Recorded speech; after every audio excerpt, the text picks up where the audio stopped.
آج اگر دنیا کا شخص کوئی ہمیں 1,00,000 روپیہ دے دے تو ہم اس کے احسان مند رہتے ہیں کہ یار فلاں شخص نے مشکل میں میری مدد کر دی تھی.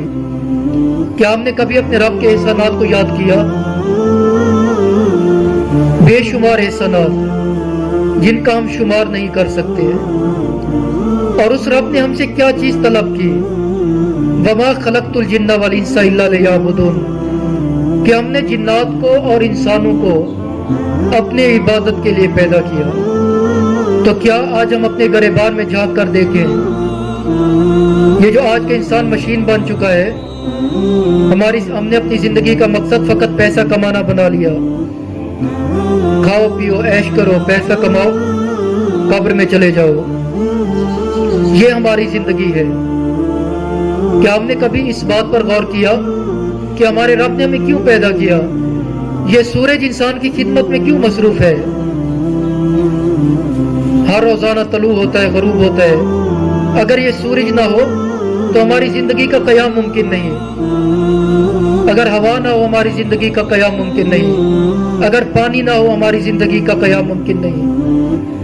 بے شمار چیزیں اس کائنات میں انسان کی خدمت میں مصروف ہیں، لیکن وہ بدقسمتی سے اس انسان نے اپنے مقصد تخلیق کو بھلا دیا، اپنے رب سے ناآشنا ہو گیا.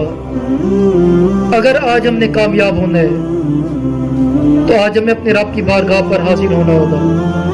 خدا کی قسم، رب العالمین انسان کے ساتھ اس کی ماں سے کئی گنا زیادہ محبت کرتا ہے. اگر انسان بھوک کی حالت میں ہو اور اپنی ماں سے روٹی مانگے، کیا اس کی ماں اسے روٹی نہیں دے گی؟ تو جب انسان اپنے رب کی بارگاہ میں حاضر ہو کر اپنی آنکھوں سے آنسو بہا کر عاجزی کے ساتھ اپنے رب کی بارگاہ میں ہدایت کو طلب کرے گا، اپنے رب کی بارگاہ میں کامیابی کو طلب کرے گا، تو کیا رب العالمین جو ارحم الراحمین ہے، کیا وہ انسان پر کرم نہیں فرمائے گا؟ کیا ہماری مشکلات کو دور نہیں کرے گا؟ تو آج اپنے رب کی بارگاہ میں حاضر ہونے کی ضرورت ہے. قرب قیامت کا دور ہے، اپنی زندگی کو غنیمت سمجھے.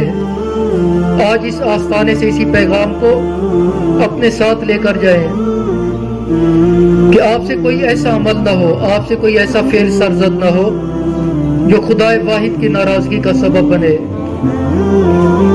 جو رب العالمین کی ناراضگی کا سبب بنے.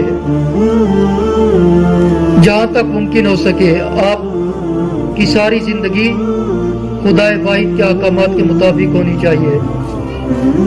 آپ اس آستانے سے اسی پیغام کو اپنے ساتھ لے کر جائیں، اپنے اندر آخرت رخی پیدا کریں.